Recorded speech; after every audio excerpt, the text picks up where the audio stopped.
Milk shake ನಮಗೆ ಬೇಕಾಗಿರುವಂಥ ingredients sugar, Oreo biscuit, 1 cup milk and ice cube.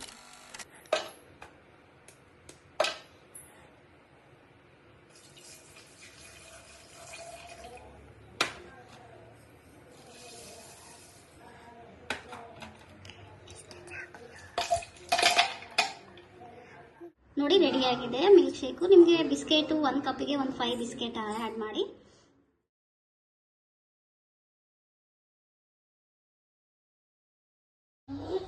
ಬೇಕಂದ್ರೆ ಮೇಲೆ ಐಸ್ ಕ್ಯೂಬ್ ಆ್ಯಡ್ ಮಾಡ್ಬೋದು. ನೋಡಿ ವೀಕ್ಷಕರೇ, ಓರಿಯೋ ಮಿಲ್ಕ್ ಶೇಕ್ ರೆಡಿಯಾಗಿದೆ. ಇನ್ನೂ ಹೆಚ್ಚಿನ ವಿಡಿಯೋಗಳಿಗಾಗಿ ನಮ್ಮ ಚಾನಲನ್ನು ಸಬ್ಸ್ಕ್ರೈಬ್ ಮಾಡಿ, ಲೈಕ್ ಮಾಡಿ, ಶೇರ್ ಮಾಡಿ. Thank you.